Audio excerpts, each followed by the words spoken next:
James Hamilton for MMA UK, joined here by Kieran Obrien. Congratulations on your victory. Finished the fight by submission, but just to go through the fight on the feet, you looked really good on the feet. You were using your range really well. Was that sort of the game plan going into the fight because you had the reach advantage? Yeah, a little bit.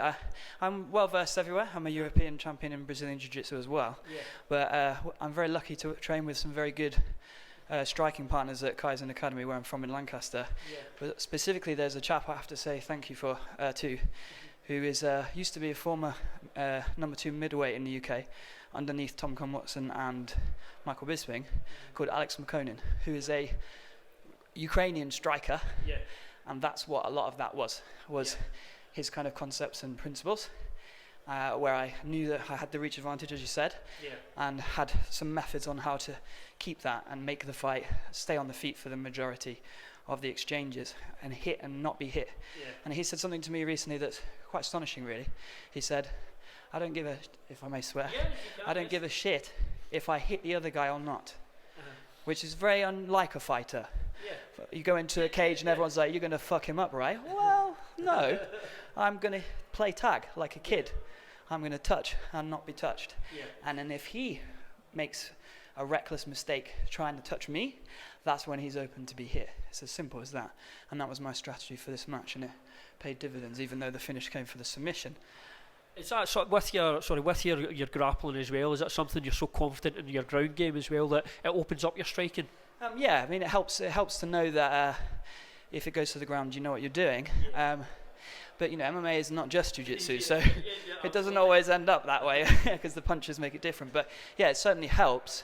But you can tell that even though I'm a good striker and I did use bits of Muay Thai and bits of boxing, a lot of my movement is about, like Dominic Cruz, creating angles. Yeah. Most of the martial arts that you encounter in MMA work very well on a linear plane, be it Muay Thai or boxing or wrestling. So I just try and make sure that I cut angles off that plane and fight the person just from little quarter turns, little angles. That means a lot of their stuff doesn't work the same. You'll see me constantly switching stances, changing styles, morphing from Muay Thai to boxing to elusive kickboxing, bit of Taekwondo, whatever in there as well, right? So that's kind of what I try and do, is give them lots of looks, as they'd say in boxing, because it's harder to strategize against that. Yeah. Sorry, I've talked too long now. No, short. Yeah. The other thing, obviously, you can see your left eye. Yeah.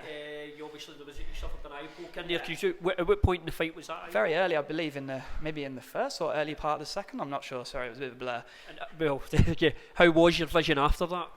I had it in another fight recently, and it really did. I was putting on a similar performance to that in the first round against Kiru Singh Sahota in Leeds, Sheffield Arena, sorry, and.